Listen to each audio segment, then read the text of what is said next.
Hey guitar friends, welcome to All About Guitar Academy. Today we're going to be talking about 7 things every beginner guitar player needs to learn, and that's coming right up. So get your guitar, make sure you're in standard tuning, and let's jump right in.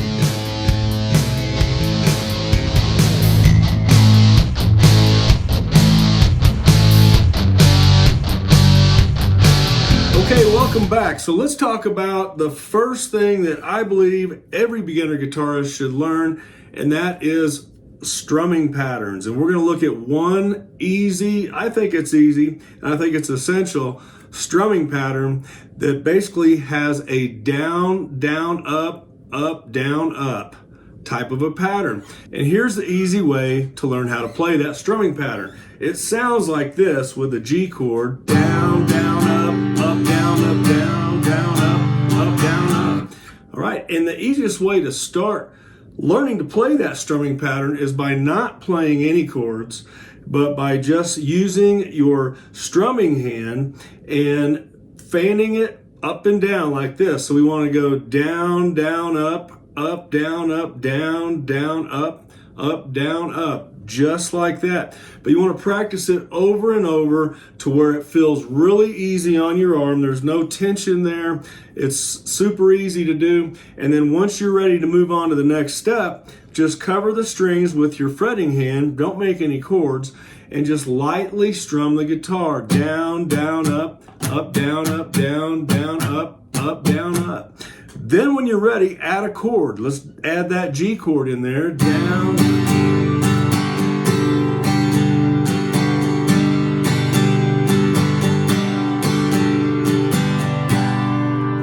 Just like that. Now throughout this video, you're going to see links up above me that go to other videos that I've already created that go in depth into each one of these things. So make sure you look up here. And I'll also be throwing some chord charts over here so that you can see what chords I'm playing. So let's go to number 2 thing that every beginner guitar player needs to learn. Okay, I believe that the next thing that every beginner guitarist should learn is the notes that are on the fretboard. You should know already what the string names are: E, B, G, D, A, and E. If you start from the bottom, we've got the high E, B, G, D, A, and E. You've got to know those. And as far as the notes on the fretboard, and I've got a link that goes into that that's called a chromatic scale, basically for each string on the guitar, and I'm not going to go through all those right now. But if we were to use our low E string, string number 6 is what I call that. So we've got E, which is the open string, that's the E note. Then we've got F on the 1st fret, F sharp, G on fret number 3, G sharp, A sharp, and keep in mind that A sharp and all the sharps can also be known as flats. So A sharp is also the same thing as B flat, for example. So then we go to B, and then B goes directly to C. It does not go B sharp. So that's C, which is the same note as this, C, C sharp, D, D sharp, and then we go to E. And that's where we started when we play the open note. So up here on fret number 12, we're back to the note we started from. And that continues on the rest of the strings.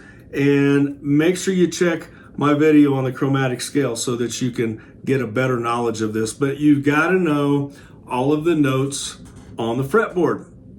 All right, the third thing every beginner guitarist needs to learn are basic open chords. And I've got a video out there that goes into the 7 basic open chords that you need to know, in my opinion, starting out on the guitar. And I'll cover those really quickly here in this video.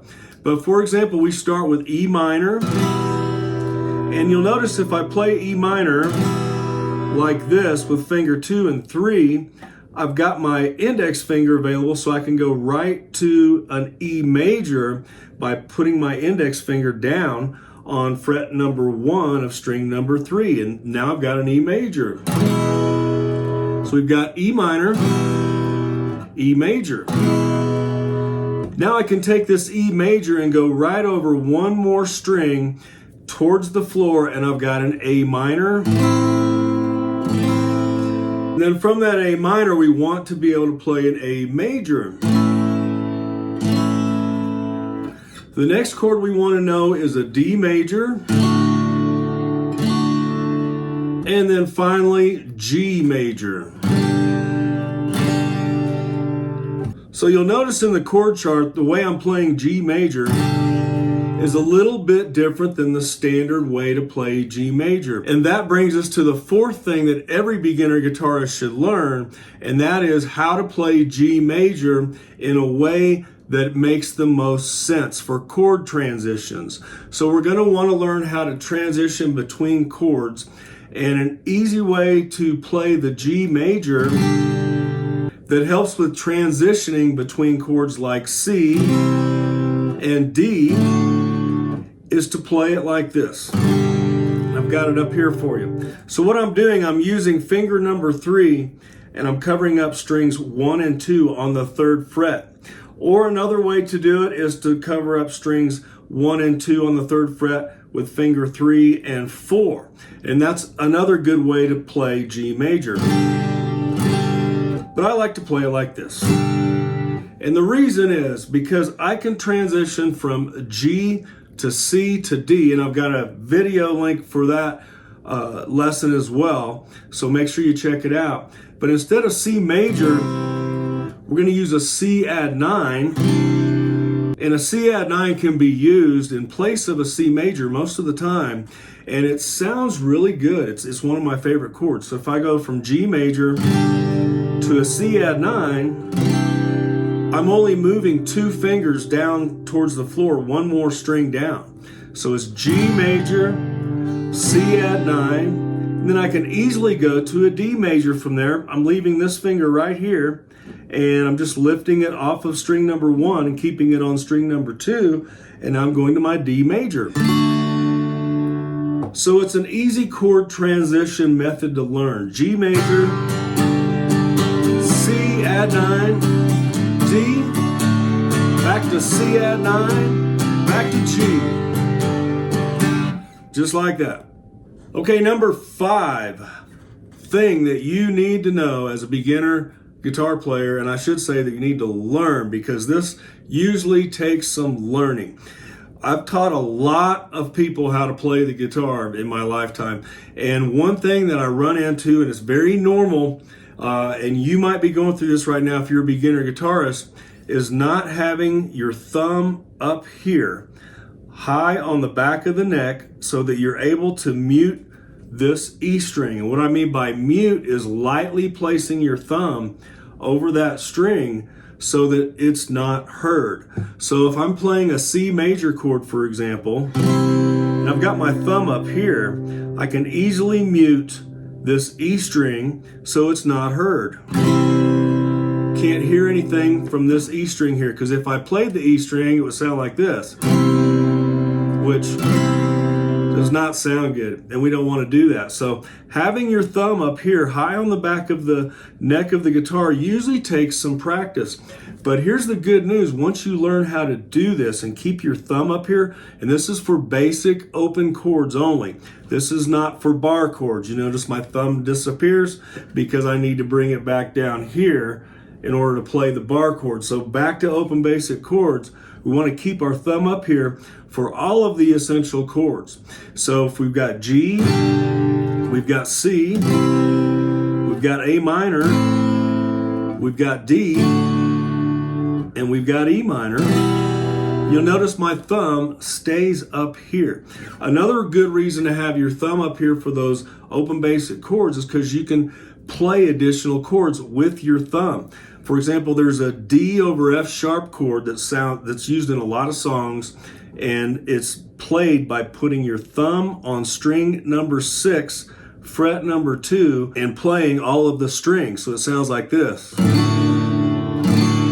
We're adding that F sharp note right here with our thumb. So that would be the 5th thing that I believe every beginner guitarist needs to learn. All right, let's look at number 6. The number 6 thing that every beginner guitarist should learn is alternate picking. And what I mean by that, it's not just picking back and forth on a note like this. Although that is important and it is known as alternate picking, I'm talking about picking different strings of the guitar for a chord. So for example, let's look at this D major. So what I'm going to do is I'm going to alternate pick between string number 4 and then go to string number 2 and then string number 3 and then string number 1. So I want it to sound like this.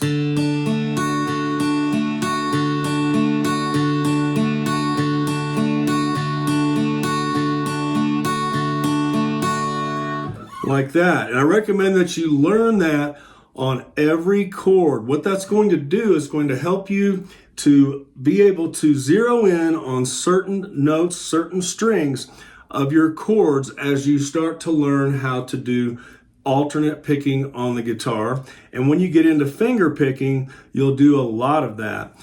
So alternate picking is a very important thing to learn early on as a beginner guitarist. And that brings us to the 7th thing that beginner guitarists should learn, and that is how to use a capo. This is a capo. I've heard some people in other countries call it a capo. I call it a capo. And they're not very expensive. I'll put a link in the description so you can get one of these directly from Sweetwater if you want to. So how does this handy dandy little thing work? Well, I'll tell you. Let's say that you're wanting to play a song and you're very familiar with your basic open chords, but you haven't learned bar chords yet, and you very easily can play a G major. And that's kind of what you thought that the song was in G major when you first heard it, and now you're playing with a band, they want to play it in B flat. Well, guess what? If you have a capo, there's no need to have to play B flat like this, which is a type of a bar chord. You could play it like this. Using your capo, you could put it here on fret number 3, cover all of the strings, keep your same G shape, and what you've done, you've simply moved the 0 nut up by using a capo. Now you're playing B flat with a G chord shape. Sounds just like B flat like this. And even as you become an experienced guitar player, playing songs like B flat, F sharp, chords like that over and over and over can get to be a little bit painful, especially for folks like me who are over 60. It can get tough on the fingers. So a capo is a useful tool to have, and you definitely want to learn how to use one. I'll put a link up here to a video where I cover how to play guitar using a capo in detail. So, hey, I hope all of these things helped you out. Now you kind of feel like you know what you need to learn as a beginner guitarist. And keep in mind too that if you need some extra help, go to allaboutguitaracademy.com. You can pick up a free ebook there and also grab our course. It's called Fast Track Guitar.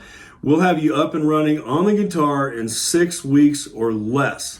So be sure to check us out there and make sure you like and subscribe, and I'll see you in the next video.